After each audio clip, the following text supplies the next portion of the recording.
Well, howdy y'all, my name is Mike with Fly All Season, and I'm about to absolutely change the way you like to fly fish. And I should note, you better pay attention, and you better pay attention good, because this ain't something you can find in any old fly shop around town, no. This is the adjustable dry dropper.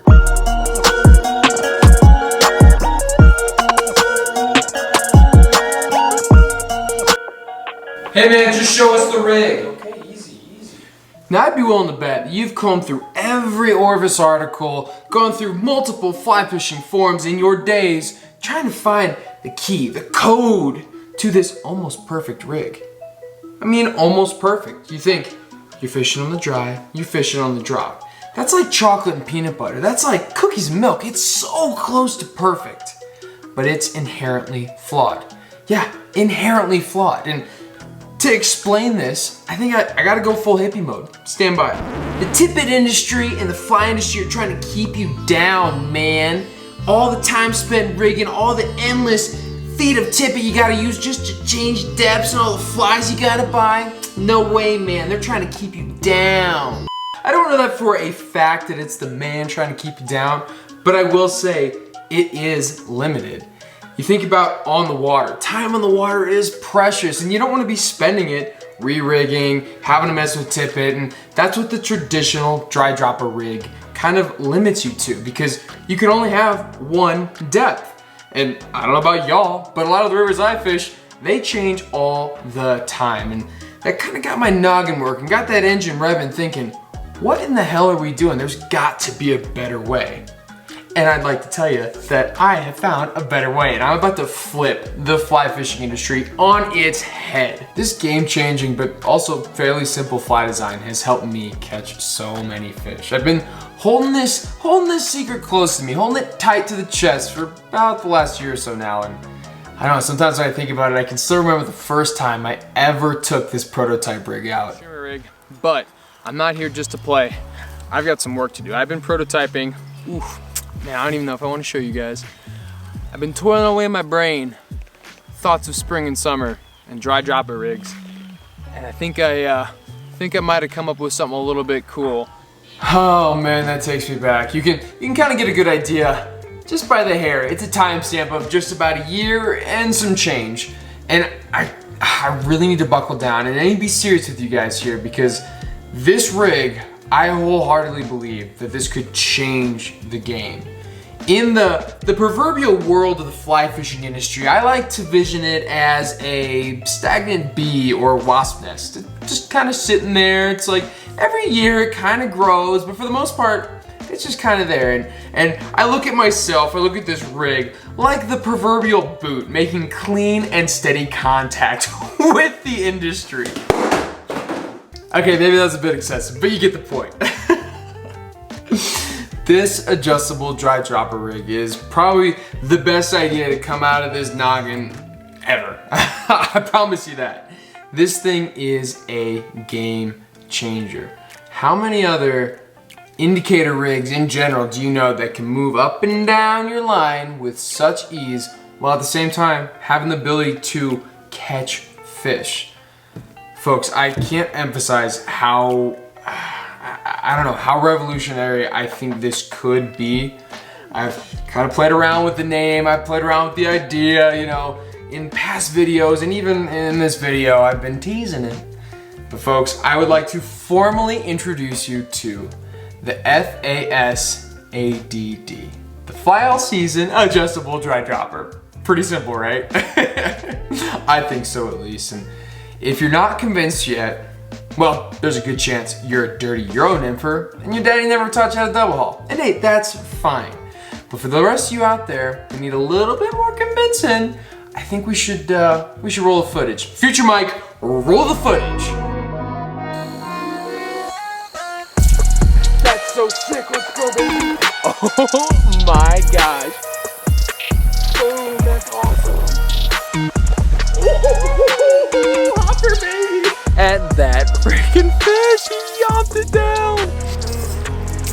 Oh, dude, that was sick. Oh, hello. He translates over. Oh, that's That's on the freaking modified dry dropper, baby. Dude, nice fish. Yeah! The modified dry dropper coming in hot skis again. And when I say modified, I've gotten it to where I can slide it like a New Zealand strike indicator, and kind of been prototyping it all year, and that is exactly what I'm looking for. He stayed pinned and he held the entire freaking time, man. Little pink chubby Chernobyl action this evening light. That is so freaking sick, man. See what I mean? How cool is that, man? Those dry fly eats were epic, and it's just a handful of them, not even including all the fish, all the hundreds of fish probably that I've caught using it just as like an indicator rig. As I'm coming to you today, giving away my biggest and best fishy secret, my fishy innovation. This is probably gonna be a one of one because this thick noggin ain't that smart to come up with something as cool as this adjustable dry dropper rig. I mean, come on. So what I ask of you, before we jump into the materials and the tying and the actual rigging, all I ask is that you blast this out. Shoot this video to every fishy friend you know. I mean, share it with your mom, share it with your dog, grandma, grandpa, I don't care, aunt, whoever. Let them know that the FASADD is hot. It's out. Everyone should be using it. Because for real, folks, I want to see the industry folks sweating. I want to see Umpqua and Orvis, Tom Rosenbauer, damn it. I want to see you using this rig. Oh man, gotta bring some static to the industry. But with all that, folks, I just gotta say, those of you who are actually watching this, I so greatly appreciate your support. Every single comment, every single like, share, it really does mean the world to me. And I do this because I know there's some of you out there that are gonna make this better. This is purely the beta version. And while I'm sharing this with you, I bet you're already thinking of what to add, what to put, what Mike should be doing better. And I want to hear it because at the end of the day, that means more fish for you and more fish for me. And that's what I'm here for. And I'm sure you're here for me to stop rambling and actually show you how to do this thing. So let's get into materials and how to tie this puppy right now. Bow. So for this first pattern, we're gonna be looking at a double parachute, young boy never sink again, chubby Chernobyl hopper hybrid. I know, it's a bit extra, but this is one of my favorite patterns, and that's what I want to key in on. Just grab your materials for your favorite fly pattern. For me, it's gonna be hook, foam, Antron wool, hackle, the legs, the sparkle, the whole nine. I'm gonna make this nice and flashy, big and bushy, and it's gonna be fire. But the real difference with this fly is gonna come in with the glass bead. Yes, I said glass bead.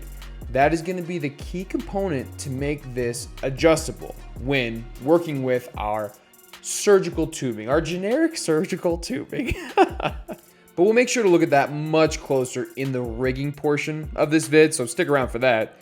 Right now, let's just worry about, actually making the dang fly. Now, to do this, I want you to get your hook nice and locked in, and I want you to pay close attention to the orientation of those glass beads. And to make this a little bit easier, I'm just gonna refer to them as our head beads and our butt beads. And the first step, and probably the most important of this entire FASADD fly system, is to lock in those butt beads. I mean, really bear down on them and make sure they are not going anywhere. This really should only take a few good wraps on either side to really lock them in. And if you want to be that guy, I mean, feel free to UV the crap out of it, super glue, whatever, just to cover up that exposed thread. I personally don't think it makes a difference, but if you want to do that, do you, boo. I won't stop you. And at this point, you should be extremely proud of yourself and very excited because you have just built the foundation for any adjustable dry dropper rig. You did it. Congratulations. I mean, at this point, it's really build your own adventure. You can make any dry fly you want just out of this foundation. And just for time's sake, I'm gonna speed through this hybrid hopper Chernobyl madman mix I've got going on real quick. So as always, we gotta get started with a nice shiny tailpiece. And before I pop on my crystal flash, I'm gonna build up a quick brown dubbing wall ahead of our butt bead there, just so that our crystal flash rides up.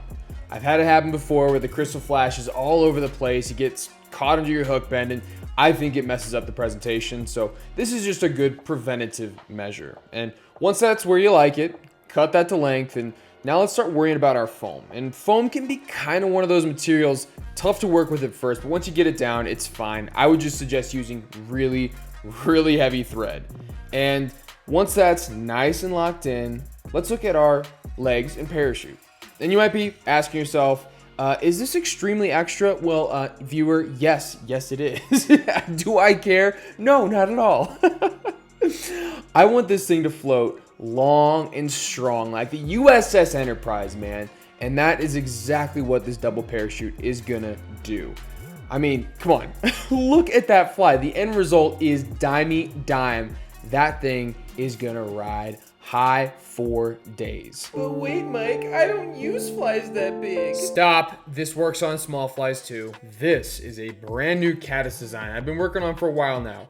And let me tell you, the fish dig it.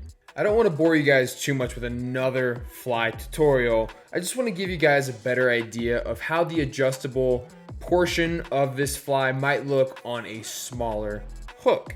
And I think really the only main difference between our first fly and this fly right here would be that we're only using 2 beads rather than, well, 4. And I will say, it's a good idea to keep testing that thread dam below your butt bead so that you know for a fact that sucker's not going anywhere. And then once you get that locked in place, it's off to the races, folks. Build your own dry fly. For this juicy little caddis, it's going to be pretty straightforward. We're going to start with a flashy tailpiece and trim, as always. We'll move into a hackle stacker just on that back end. And then once we have that all locked in, we're going to put a plump piece of foam, really working that back tail action. After that, stack a wad of hair, slap that on, a second hackle stacker just to flex on them, and then boom, whip finish your way to the win. You would be shocked how much weight this little caddis can actually hold up. It not only works great as an indicator, but it gets yomped down on. It's a perfect fly.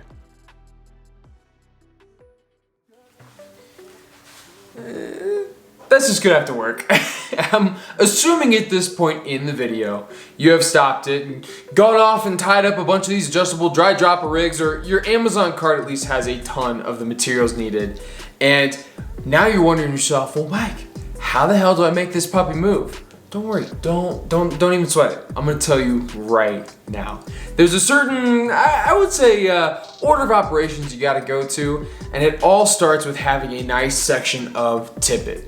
I like to go heavier, 2X, 1X, 0X. That's my go-to, and you know, depending on the water you're fishing, how far you wanna adjust, 3 feet, 4 feet, 5 feet, whatever it is, that's what I'm assuming you have on right now. So the process starts at this point where you already have, let's just say a semi-liter rigged up, same diameter line and a section of your desired. So with that, let's jump into each step you gotta take to make this puppy sing up and down your line. So let's go right now. Again, assuming you already have a nice long section of tippet on standby, we can go ahead and start with step 1, cutting your surgical tubing. I like to cut mine around the same length as the glass beads we tied into our flies. And now that we have those cut, it's time for the fun part, threading. I'm gonna refer back to our bead orientation in the head bead and butt bead sense. Just to kind of give you a better idea of what I'm doing and where. But I want you to grab your first cut tube and feed it into your line. Now go ahead and grab the fly and feed the line through the eye of the hook now. Continue to pull your tippet through just to give yourself a generous amount of slack to work with on the back end, because now we're going to slide that second cut tube through the back end of our tippet section. Now, starting from the back, we're gonna gently coax those tubes over the glass beads. Gently. This can take some time and some fingernails, so be patient and really work slow. There's no need to cut the tube or nick your line in the process of trying to thread this through. Once they're both firmly on the line, give it a cheeky pull through just to make sure everything's holding correctly. But wait, Mike, isn't it just gonna slip off the end of my line? No, that is where tippet rings come to this whole equation. Pick your desired knot to attach said tippet ring, and what you're gonna do is basically create a cap where that thing is not gonna slide past because of your tippet ring. And from there, you can build as big of a dry dropper assembly as you want coming off the back end of that tippet ring. For some of the smaller adjustable dry droppers I've made, tippet rings aren't the best option to cap that fly off. In this situation, it's good to use what I call a blood knot. It is gonna be a line-to-line connection that will be a little bit more compromised because it's rubbing up against that back tube section. And again, when I say this, I'm trying to cover my bases because it really doesn't mess with it that much. I've had multiple trips with the same blood knot. I'm just saying it's not as strong as what a tippet ring might be. So that's a good option for some of your smaller flies, is to use a blood knot rather than a tippet ring to cap that back end off. We've just seen a whole arsenal of flies and 2 different ways to rig up this FASADD system. Folks, I want you to take this concept and run. The stage is set. Everything's primed and ready to go for you to catch more fish using a more efficient dry dropper rig. And remember, the FASADD is only the beta. This is iteration 1 of 1 as far as I know. So I want you to take this and make it better. Take it, make it your own. I'd love to see the dry flies that you come up with, because I like foam. I kind of like bigger, buoyant dry flies, but this concept can be applied to various patterns. So hit me up on Instagram, tag me, DM me, over on the Discord, let me know, YouTube, whatever it is. You folks out there who have stuck around this long, I gotta hear what you're doing with this rig, because I know I love it and I swear by it, and I hope you do too. And I just gotta say, those of you who have stuck around, those of you who maybe are new, I so appreciate the support. And the more you share this, the more you like, the more you comment, the YouTube algo, the more it can get out there. And I want this idea, I want it out there. Just like Euro nymphs, just like thingamabobbers, the various things in the fly fishing industry that come and go. I want this to be a staple. I want this to be in everyone's box. And they need to know that it's the FASADD that's helping them catch all those damn fish. So folks, wherever you find yourself, hopefully on the water, hopefully with the FASADD on the end of your line, I sure hope you keep those feet in the water. And until next time, tight lines, folks.